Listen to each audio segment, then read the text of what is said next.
संभाजीनगरचा पालकमंत्री शिवसेनेचा राहील असं मला वाटतं, असं अब्दुल सत्तार म्हणाले. पालकमंत्री पदाबाबत शिंदे आणि महायुती निर्णय घेतील असंही सत्तारांनी म्हटलंय.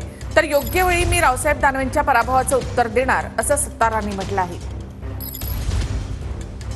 सत्तार साहेब, छत्रपती संभाजीनगरचे पालकमंत्री संदीपान भुमरे यांची खासदारपदी निवड झाल्यानंतर आता या संभाजीनगरच्या पालकमंत्रीपदी कुणाची वर्णी लागणार अशी चर्चा आहे आणि त्यात तुमचं नाव चर्चेत आघाडीवर आहे.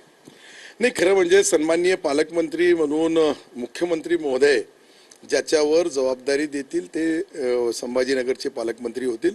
शेवटी मुख्यमंत्र्यांना राज्य चालवताना, पक्ष चालवताना अनेक अडचणीतून मार्ग काढावा लागतं आणि मुख्यमंत्री महोदय जो निर्णय घेतील तो पालकमंत्री होईल. सध्या रावसाहेब दानवे यांचा जालना लोकसभा मतदारसंघातून पराभव झाल्यानंतर ते तुमच्यावरती बिछूट आरोप करायला सुरुवात केलेली त्यांनी. काय उत्तर आहे तुमचं? हे योग्य वेळी मी ते उत्तर देईल.